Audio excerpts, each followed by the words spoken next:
Hi guys, it's Christina, and I'm a little late doing this announcement, but the Broke Girl Society podcast now has a sponsor. And if you've caught the last few episodes, you know it's Gamban. I'm truly thankful that they have stepped in and offered to sponsor.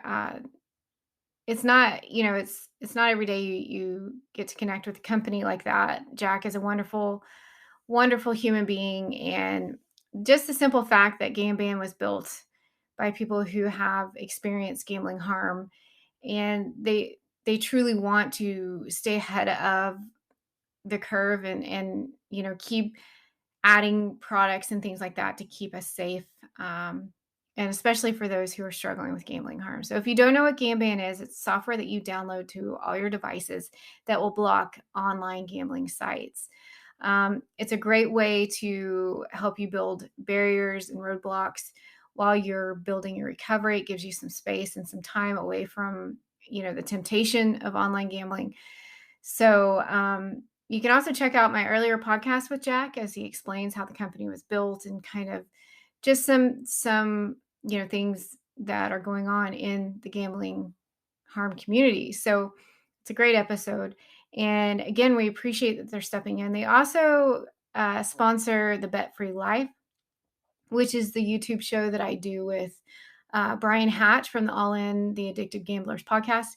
We do that YouTube show. It usually releases once a week, and we really just appreciate them supporting us. And so check out gameband.com for all the information, and thanks for listening. Hi, welcome to the Broke Girl Society podcast. I'm your host, Christina, and thanks for being here. Today's episode, we have Julie, who is from BC, Canada, and she is here to share her story of finding recovery, rebuilding relationships, and just learning to really appreciate the world around her through recovery. I'm also joined by Adrienne, and you'll probably recognize her voice if you're a fan of her podcast like I am. She is the host of Fold'em Podcast, which is located out of BC, Canada also. She is a clinician, counselor, and she works within the gambling harm community. So it was great to have her join in and really just kind of have a conversation about therapy and relationships with therapists and how important it is to find trust and build trust in those people that we need to help us work through recovery. So let's listen in. So welcome to you both. Thanks for having us. Hi, Christina. So I guess we'll just go ahead and roll on into Julie's story. If you're ready, if you want to just share kind of how you started, how you came to the realization that you needed to start recovery and move forward in recovery. I think it has its, like everybody else's, it has its uniquenesses about it, surrounding it. You could call it the perfect storm in some ways. I had the gambling problem for a lot of years. And there were different times when I would recognize it as a problem and reach out. But I don't think at those points I was still heavily armored. I still had my guard up. I was still leaning on my old ways and old habits of solving things, solving the problem, fixing it, and still a dependency on my partner to help me fix it. We're in a long-term committed relationship, and it started off very good, a loving, strong relationship that I have with my partner had. And now it's an opportunity to rebuild that relationship in a whole, actually, it's astounding to me because it's in a whole new way. So a lot of the motivation to not only was the addiction moved from making excuses. See, we live rurally and isolated from it's not normal for everybody in terms of the story. There's no casinos on this island, right? So I would make excuses to go to town. And how many times can you say that you need to go to the dump? That's Denise's joke to me. My partner's name is Denise. How many times do you make an excuse that you need to shop or you need to go to the dump or fix your car and stay for hours, not come? There were times when I missed the ferry and I slept in my truck or had to get a motel room somewhere. Or I even had an incident one time where another woman sitting next to me, and the place was shutting down and I had already missed my ferry and had no money left.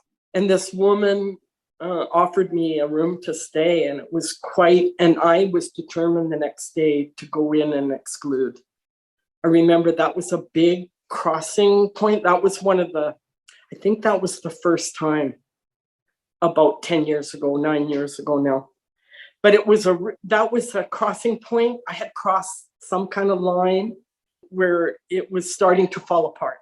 As it goes, I did a little bit of work. And like I said, I think I was still heavily armored at that time and still looking for bailouts. I did a little bit of counseling, a little bit of work, but I went back to gambling.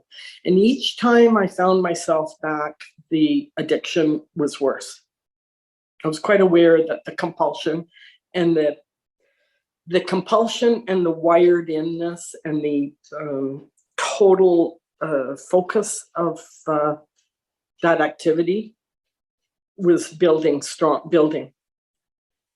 And so then I went again for another bout of reaching out, and still I wasn't as heavily armored, but I was still armored. But in the meantime, things were getting broken. Things were starting to break down in little places, emotionally.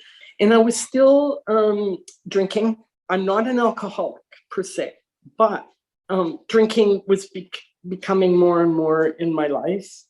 It's always been a part of my life, but it was giving me another justification, another avoidance.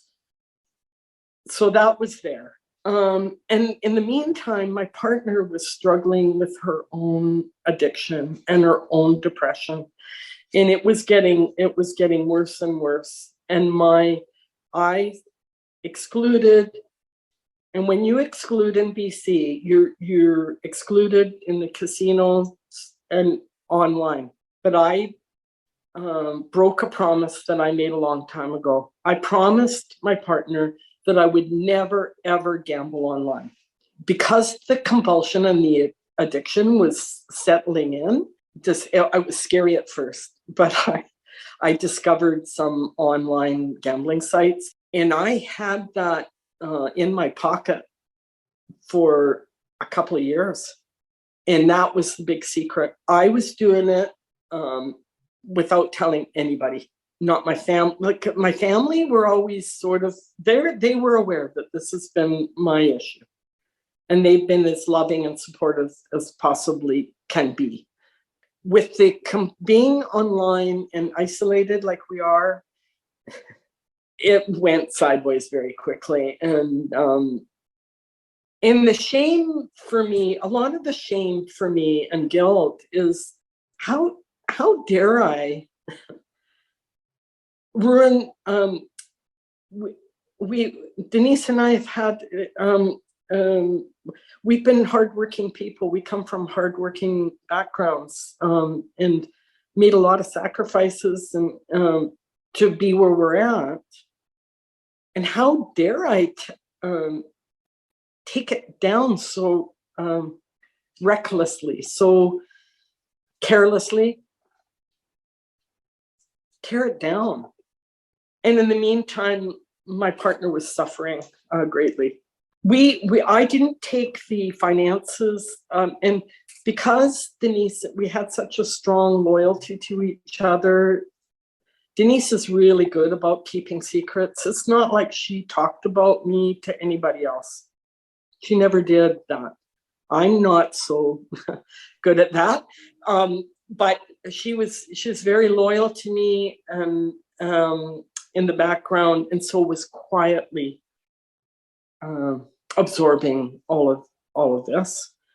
And then I got so desperate that I took it out of that circle, and I borrowed money from somebody else out of our circle. And I think that was the beginning of really tumbling things down, because I was running out of fixes, I was running out of answers for things, and I was as low could be, and Denise was, in her own way, as low as she could be, I'm sure. And so the final reach out, a blessing in so many ways, because I think, and then comes reaching out to counseling. And then for me, and I know I don't want this to sound funny, but for me, with who I am, it was really, really important that I perceived my counsel, and in our case in BC, we have counselors. Other people have sponsors, or they maybe find a coach, or they find somebody, a sponsor, right? And in my case, it was a counselor, but I had to perceive that individual was stronger than me. And because I knew the weight, in my mind, I knew the weight that I was carrying. I knew it was big. And I also was trying to carry my partner alongside, because I had put a lot of weight on my partner as well. And it was really important. And it's all a perception. I'm just quoting that. I had to perceive that person could carry that much weight and could understand non-judgmentally my story. And I needed to be heard and seen. That was huge. And now, and I'll tell you, in this recovery, now we're in recovery. Now I'm in recovery, and the process is, if you're really here and now in the moment, like I am, it's daily. You have your good days, you have your bad days, you have your challenges. I was surely duly tested during the process. There was several tests that would just pop. The COVID was one. I was just in the beginning of the journey, and then the COVID came along, and I thought, oh my God, I'm just starting to build trust with my counselor, and now it's all going to be taken away. We can't go in person anymore. That's what my brain did. I just felt scared and threatened. And am I going to still be, are we still going to be able to have this counseling available? It was scary. And it was proven to me that was gently proven. But what happened, my immediate response was to almost confront Denise with saying, you've got to fix it. You've got to fix this. You've got to co-sign a loan for me. This is the COVID. Nobody can help us now. You know what I mean? I went there, and thank goodness for the understanding of the trust that had already been built, because I immediately phoned my counselor, because I broke down. And I realized at that moment, I had no business talking to my partner that way. I knew it was wrong deep down inside, but I felt like I had no choice. And I phoned my counselor just in tears and just blurted out that I said something to my partner that I shouldn't have. And you know, that I'll never forget that. response or how that was handled, because it was lovingly handled, but it was repeated several times. And it was said to me, I'm going to say this as lovingly as I can, but you cannot. You cannot have that expectation on your partner at this point of your recovery. You cannot. And it was just so, it was just such a moment of trust, of recognizing that how important that trust building is, how important trusting the process is, and not having an answer, a quick fix. And again, it was another reminder. So the COVID, and then the groups. And the realization, and again, in our situation of isolation, we've always had good Wi-Fi. Well, we're living isolated. Not everybody on this island has this ability. How beautiful it was to have the counseling available to us online. That's something I'll always be grateful for. There were moments when I had where I had self-doubt, or that I would try to push back, push it away, and say, I think I'm okay now, or I must be, I can thrive. I'm getting on my feet. Is my story even benefiting anybody else? All those things. But there's something else that keeps me going, that keeps me showing up.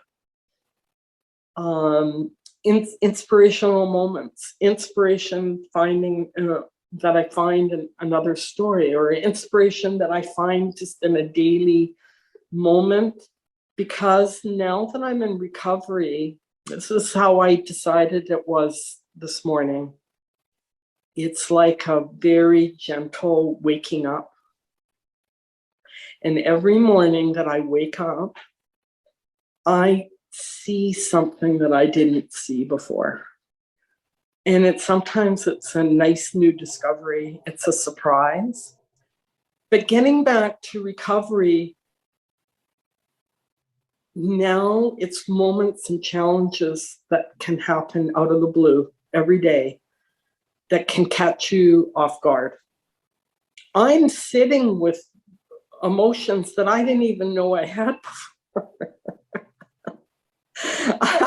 I'm discovering things that I didn't even know I had, because I never allowed myself. I am seeing things that I didn't. We're so blessed. Denise and I are surrounded by nature. We have to be so blessed that way. And I didn't even see the roses. There were times when I wasn't able to even see what I had. It was a big marking point for me when I was blessed this spring to witness a hummingbird's nest that was built right hidden in full sight. How do you do that? Hidden. It was hidden, but it was right in front of my nose. And she led me to her nest, and I was able to witness the birth of two baby.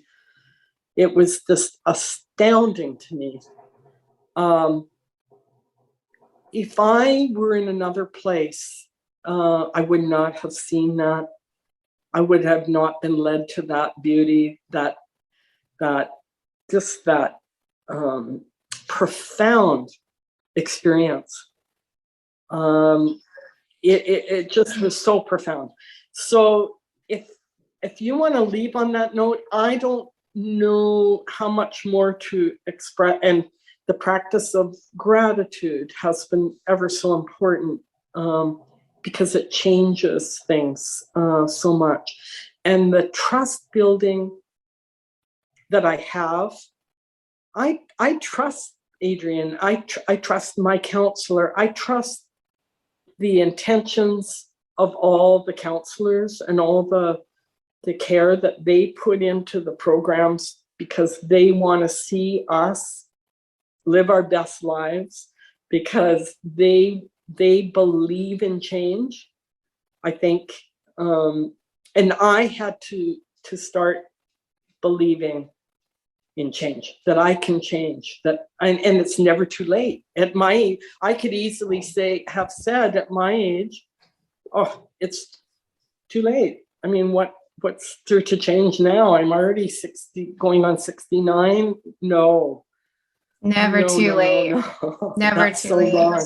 It's never too late. And I can live, if I can live my best life, and I'm blessed with maybe 20 more years of it, well, how awesome is that? And it's going to go by fast. Trust me. After you reach a certain time point, it goes really fast. I don't know what that's about so much, but time is very interesting. The hummingbirds taught me, they took me a little bit out of that zone, and that was what was beautiful about that experience too, because time stood still. What they accomplished, like in 3 hours, might be what we're talking about in, who knows, 3 years. And I think that's the beautiful thing with recovery, is that you do open your eyes to different experiences in life.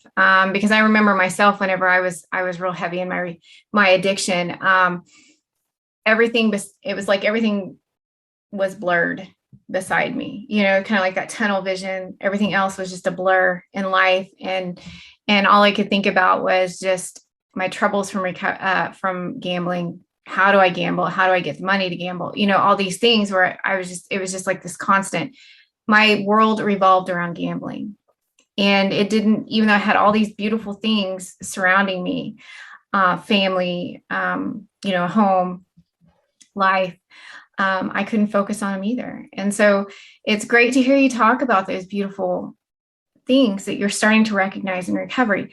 I want to ask a question real quick before we bring Adrienne in. How long have you been in recovery, active recovery? Active recovery, it's just a little over 2 years now. Great. And it gets better. Every day it gets a little bit better, a little bit easier. Yeah. At least that's what I'm experiencing. I'm almost 9 months in recovery. So Yeah. let's bring Adrienne in to talk and share your thoughts on, stepping into recovery. But what was really interesting in what Julie just shared is building trust with your counselor and ensuring that the person that you're talking to can carry the weight. Like, that was a little bit profound for me, because I never looked at it like that. Yeah, what I was thinking about is what I heard, that phrase of carrying the weight. And so when addiction is active, it leaves people, so heavy with the shame and the guilt of living out of integrity with yourself, right? Doing things, like Julie said, breaking promises, gambling online in a way she wouldn't. And that leaves you really heavy with shame and regret, and not feeling very good about yourself.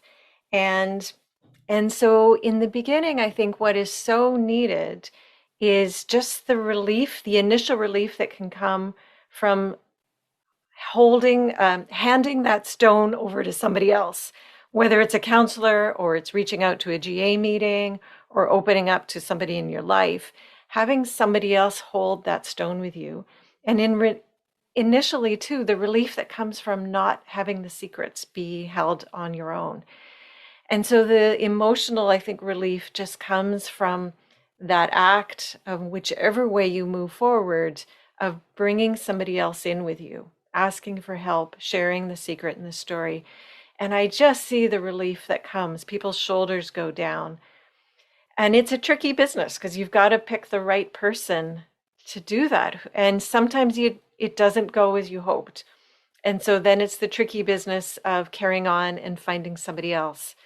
But to me, that's the beginning work. And I hear that's what started to make the difference for Julie.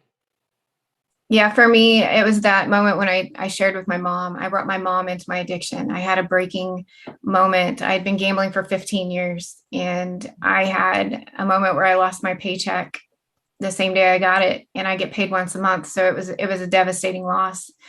I was already, just so behind with everything, but I went the next day and shared with my mom. And I tell people this all the time. I felt lighter that day. It was the first time I had felt seen and heard in years. And I know that she felt heavier. And, it was hard for me to recognize that, but at the same time, she carried it well, and she stepped up and she said, we're going to work on this. We're going to, we made a plan, and she's been my biggest support system. But yeah, I know exactly that feeling of just like, oh, finally, I'm not the only person carrying this burden. And she was one of the people most affected by my gambling, because I would borrow and borrow and borrow and borrow. She enabled me. We talk about this a lot, so yeah, when it comes to that, being heard and seen is a huge part of stepping into recovery. And that's why we talk about not being able to do this alone, right? Having a great support system. What are your thoughts, Adrienne, on building a great support system for stepping into recovery? Yeah, and so I think then that's the next thing, right? Is that person you might initially open up to might very well be a family member or a spouse. But then the next step is then connecting with others who are in recovery or can guide you through recovery, because you want the family members and the spouses to not be your recovery supports. And Julie, you talked about that with that loving guidance you got from your counselor around figuring out the family's roles to be family, but to not be the one who helps with paying off debts, to not be the one who coaches you on recovery. And so then the next step is in whatever way you can connect with people who can guide you and just show up. We hear this all the time in our group discussions, is your next task is to just show up, show up, show up. Because then you'll take it in, right? You'll take in the support. You'll take in the, I'm not the only one. You'll take in the guidance. But bringing that in addition to the family and friends. And I think that's great too, even if for somebody that's listening that hasn't quite made the decision to stop gambling, that they want to, it's ruining their lives, but they haven't. We all kind of know that point where we know we need to stop, but yet we haven't quite figured out how or figured out our next step. By going to these meetings and by showing up or talking to somebody, it starts the ball rolling for that. It starts, at least for me, it started, by talking to my mom, sharing with my mom. I haven't gambled since that night. I went to her the next morning and I have not placed a bet since. But I hear a lot of people in the communities talk about, they would go to GA and then they would go gamble after the meeting. But the reason why I'm saying that is I'm not saying that that's okay. I'm just saying that they kept going to the meetings and eventually it helped them stop gambling, because even though they were still gambling, they still, every meeting just reinforced that need to better their life and make the changes. So definitely, just finding ways to make that next right step. I might just jump in with one thing, which is I think what I often hear from people in groups or in counseling appointments is that story of, yeah, I went to a counselor in the past, or I went to a meeting, but I kept gambling. And so the conclusion is, so therefore the counseling and the meetings don't work. And what I'd say is that Julie's story, I think, is a really typical one, which is it's a process of moving towards readiness. And part of that process is, I think, going through pulls back in. So watch for the tricky talk of the addiction. It's going to try and convince you, that doesn't work, don't go back again. But don't, try not to be fooled by that. And as Julie said, to just trust the guidance and the process that's out there of connecting with whatever feels right for you. It might not be GA, it might not be counseling, but you do need, with addiction, it does take some not doing it alone, making a commitment, and connecting with people who know about recovery. Absolutely. They say the opposite of addiction is connection. So that's definitely true. And one thing I'd like to say about therapy and counseling is if you go to somebody and you don't have that connection, don't make that your only stop with that. I went through 3 different ones before I found one that I felt like I had a really good connection with. So because sometimes I'll hear that a lot. Well, I went to a therapist and I didn't really connect. Well, there's more out there. So keep going until you find, just like Adrienne said, until you find something that you connect with and that works for you. I really appreciate your time today. I appreciate, Julie, you sharing your story, and I see your cute little dog in the picture. I know people listening won't get to see it, but I really appreciate it. And I really appreciate your time, Adrienne. And you guys check out her podcast. It's Fold'em. And it's a really great podcast. I've been listening for quite a few months now. So again, thank you, ladies, for joining us. Thank you so much, Christina, for the work that you do. It's awesome. And thank you, Adrienne, for being part of this with me. It was comforting. All right. Yeah, absolutely. And I'll just emphasize that. I think that listening to a podcast like Christina's can be that first step in, right, of not being alone with this. Right. And it can get you ready to move forward. Yeah. Yeah, absolutely. That's what I did in the beginning. I just researched everything. I listened to podcasts, read books, everything to just keep me moving forward. So, all right. Awesome.